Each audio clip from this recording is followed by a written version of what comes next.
Hello everyone, আসসালামু আলাইকুম। সবাইকে আমন্ত্রণ জানাচ্ছি আমাদের নিয়মিত আয়োজন নারী উদ্যোক্তার সাফল্য অনুষ্ঠানে, এবং সাথে আছি আমি হাসিনা আনসার নাহার। প্রিয় দর্শক, প্রতি পর্বেই কিন্তু আমাদের স্টুডিওতে একজন নারী উদ্যোক্তা আমন্ত্রিত থাকেন। পুরো অনুষ্ঠান জুড়েই তিনি আমাদের সাথে থাকেন।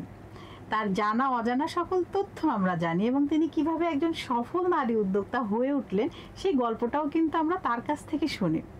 আজকে আমাদের স্টুডিওতে আমন্ত্রিত আছেন শাহনাজ আক্তার। চলুন দর্শক, আমরা শাহনাজ আপার কাছে চলে যাই। কেমন আছেন আপু? আলহামদুলিল্লাহ ভালো আছি, আপনি কেমন আছেন?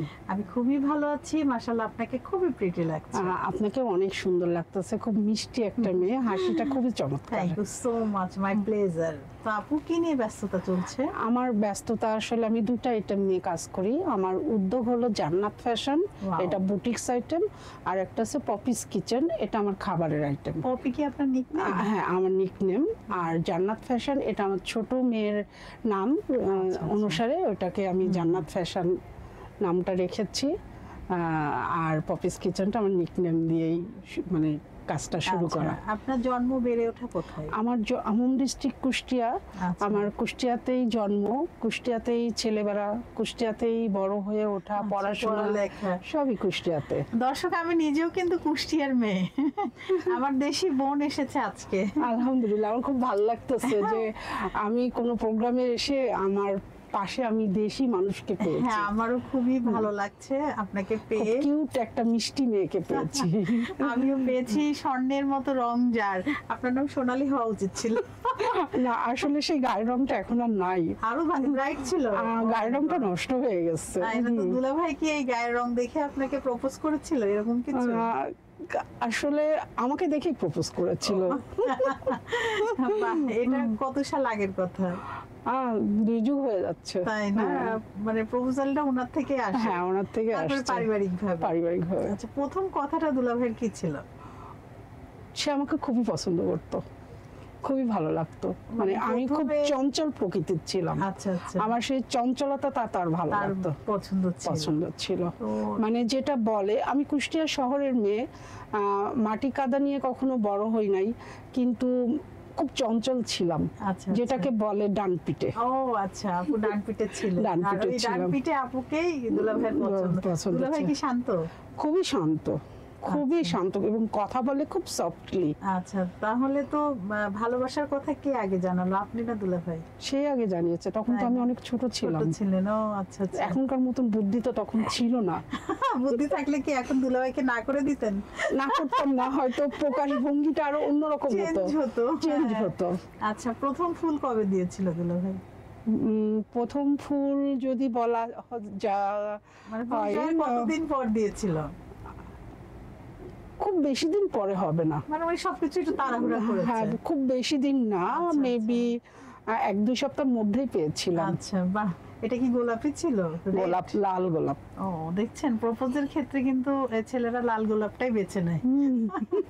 দারুণ দারুণ। আচ্ছা, কুষ্টিয়ার মেয়েদের রান্না খুব মজা হয়, যেমন আমার রান্না। দর্শক, খুবই মজা আসলে। আমি যেখানে যাই, মানে রান্নাটা কিন্তু আসলে প্রশংসনীয়।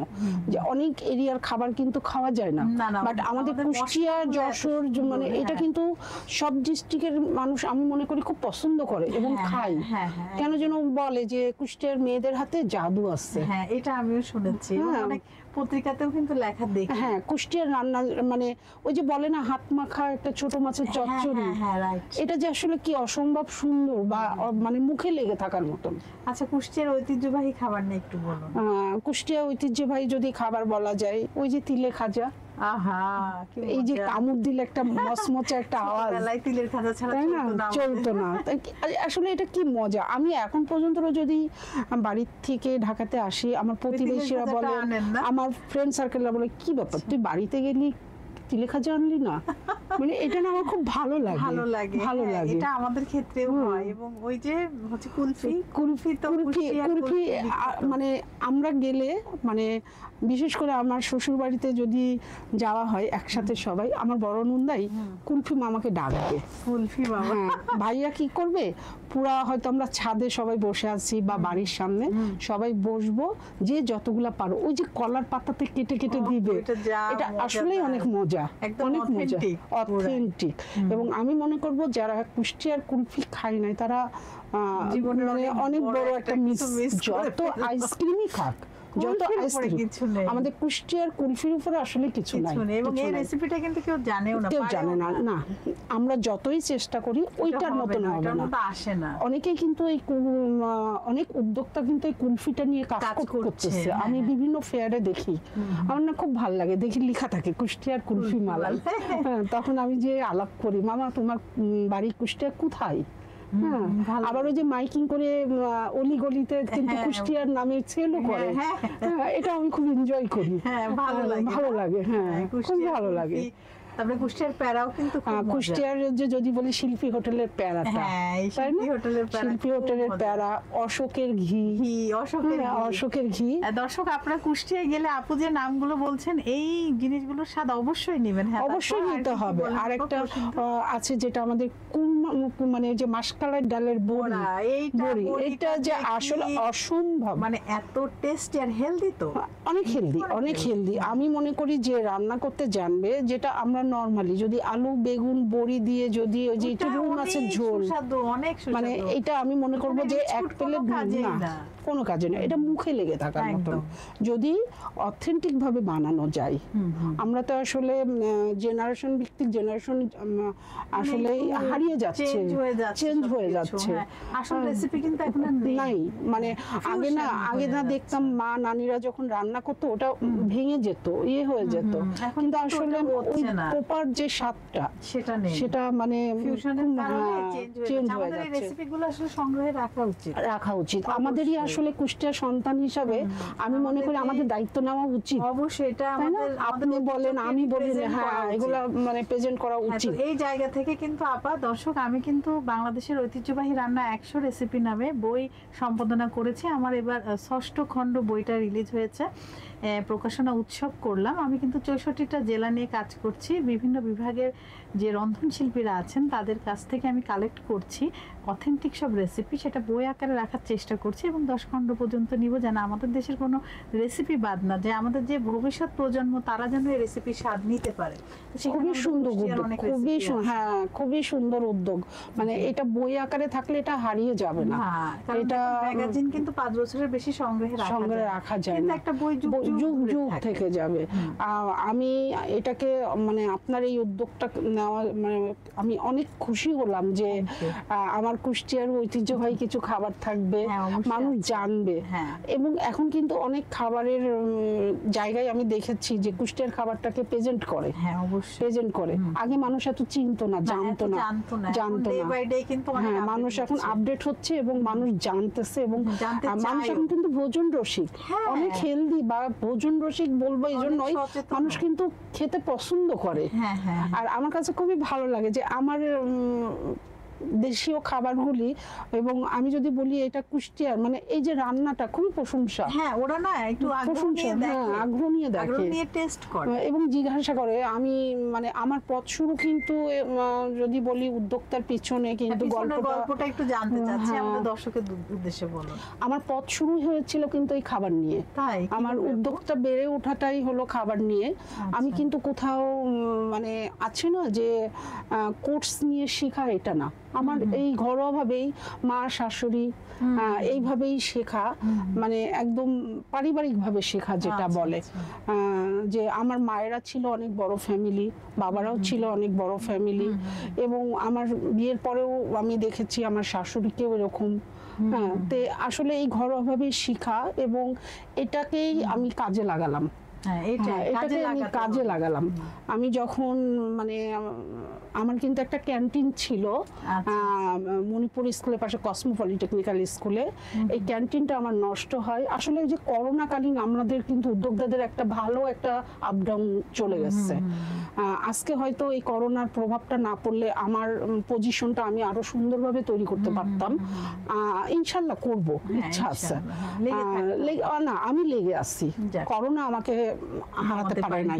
হয়তো করোনার পেশেন্ট হয়েছিলাম আমি, কিন্তু করোনা আমাকে হারাতে পারে নাই। হ্যাঁ, আমি এখন অবধিও লেগে আছি, ইনশাআল্লাহ থাকবো এবং আমার উদ্যোগকে নিয়েই আমি আরো সামনে এগোবো। আপনার কিচেনে কি কি তৈরি হয়? আমার কিচেনে আসলে আমি যদি বলি, আমার অথেন্টিক খাবার আইটেমের ভিতরে নাগামরিচের আচার এবং রসুনের আচার। ও মাই গড, আমার অনেক পছন্দ নাগামরিচের আচার। এটা আমার মানে পপিস কিচেনের একটা অথেন্টিক এবং সিগনেচার বলতে পারেন। আমার হিউজ যেটা নাগামরিচ এবং রসুনের আচার, এটা আমার খুবই ভালো যায় এবং আমার রিপিট কাস্টমার বেশি। হ্যাঁ, মানে 1 কেজি বয়ম করেও নেয় নাগামরিচের আচার। হ্যাঁ, এবং আমার আচারের ইয়েটা হয় কিন্তু আস্তে আস্তে নাগা। আমি কিন্তু ওই মরিচটা কেটে আচার তৈরি করি না, একদম মানে আস্তে আস্তে বড় বড় নাগা থাকবে। মানে দেখলে কেমন, এটা আসলে মরিচের দামটা কিন্তু আমি 2200 টাকা 3000 টাকা দিয়েও মরিচ কিনে আচার সেল করেছি। আমার যখন মরিচের দামের উপরে কিন্তু এটা আমাকে দাম দিতে হয়। নাগা আমি লাস্ট কাজ করলাম কিন্তু 1900 টাকা দিয়ে কিনে, 1 কেজি নাগা মরিচ 1900 টাকা। তো সেখানে আমি 3000 টাকাও সেল করি, হ্যাঁ 2500 টাকাও সেল করি। তো আসলে মরিচের দামটার উপরেই কিন্তু এই আচারের প্রাইসটা দিতে হয়, যেহেতু এটা কিন্তু আপ ডাউন করে। একটা সময় কিন্তু হিউজ পাওয়া যায়, একটা সময় এটা আসলে 12 মাসই পাওয়া যায়, কিন্তু একটু কম বেশি আছে। আর আমার আসলে ফ্রোজেন আইটেম বলেন, ফাস্টফুড আইটেম বলেন, বাঙালিয়ানা বলেন, আমি একটা অফিসে প্রতিদিন 25 থেকে 35 জনের লাঞ্চও দিয়েছি। এটাও আমার করোনাতে নষ্ট হয়েছে। আমি লাস্ট করোনাতে 24শে মার্চ আমি লাস্ট লাঞ্চটা দিয়েছিলাম। আমি দারাজ থেকেও আমাকে অফার দিয়েছিল। তো আসলে লং টাইম এই কাজগুলো আমার খুব ভালো লাগতো করতে, রান্না করতে আমার খুবই ভালো লাগে। ভালোবাসা থেকে, ভালোবাসা, সম্পূর্ণটা ভালোবাসা। মানে ওই যে হ্যাঁ হ্যাঁ, আমি মনে করি যে যে কোনো কাজে ওই কাজটাকে ভালোবাসতে হবে। অবশ্যই, হ্যাঁ, নিজেকে ভালোবাসতে হবে, কাজটাকে ভালোবাসতে হবে। তাহলে আমি মনে করব ইচ্ছা এবং কাজটাকে ভালোবাসতে হবে। এটা থাকলে কিন্তু সামনে এগোনো যাবে। কেউ কোনো বাধা কিন্তু আসবে না। বাধা তো আপনার মধ্যে এসেছিল। আমার তো এই যে করোনাটা ছিল, করোনাটা আমার পারিবারিকভাবে চ্যালেঞ্জটা একটু মানে আমার মিডিলে, যেমন করোনার আগে যদি বলি, ওইখানে আমার একটা ব্যাপক একটা চ্যালেঞ্জ ছিল। যেমন আমার হাজবেন্ড বিজনেসের পাশাপাশি মানে জবের পাশাপাশি বিজনেস করতে গিয়েছিল। সেই সময় একটা ধস নেমেছিল। আমার সংসারটার হাল আমি নিজে হাতে তুলে নিয়েছিলাম। মানে সেই সময় দেখা গেল সে বিজনেসটা দেখতে যায়, এক পর্যায়ে চাকরিটাও তার ছিল না। তো এই যে আপ ডাউন, তো আমি একই বিল্ডিং এ প্রায় 2 যুগ আছি।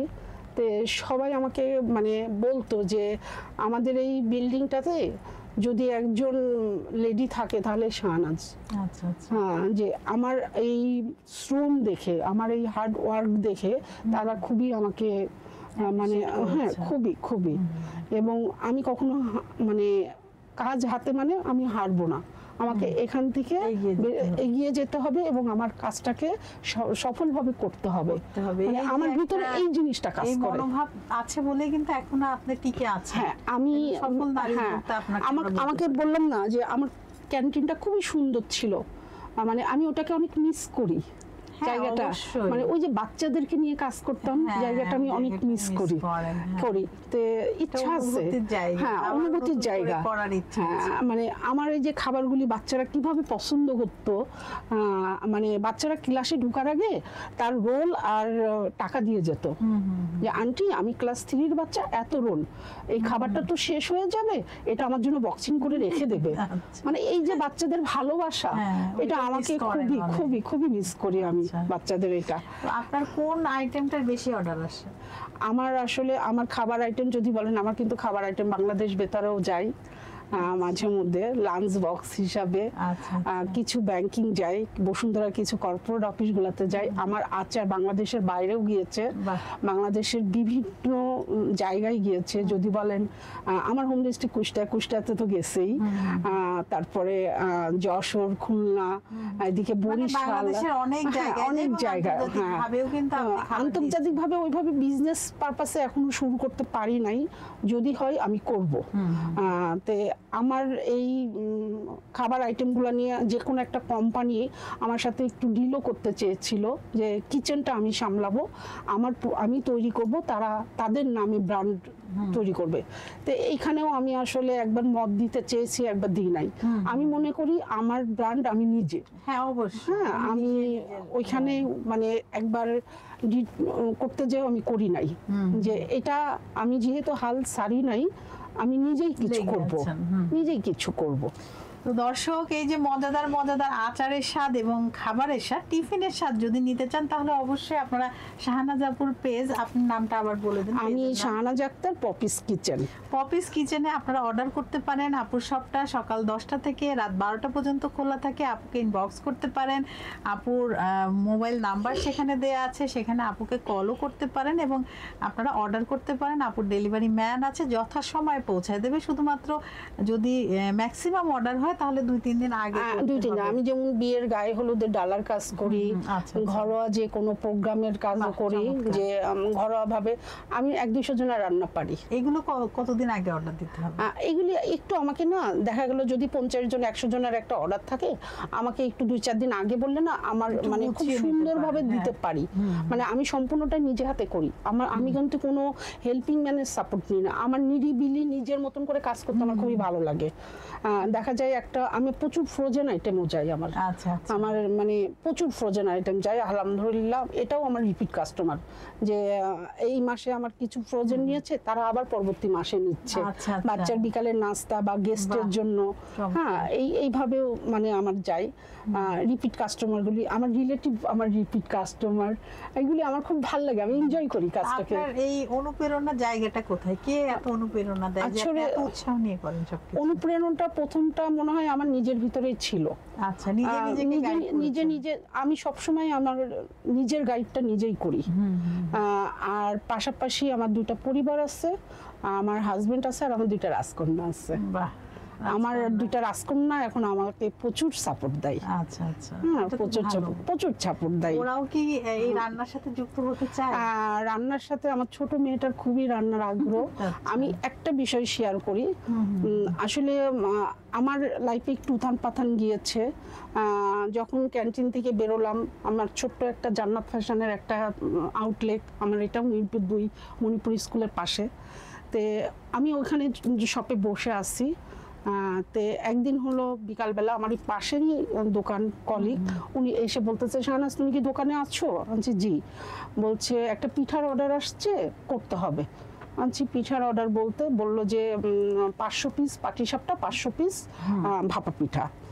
তা বললাম যে আপা বাজে কয়টা এখন? তখন বাজে মেবি 2:30 পৌনে 3টা এরকম টাইম বাজে। এবং কালকে দিতে হবে?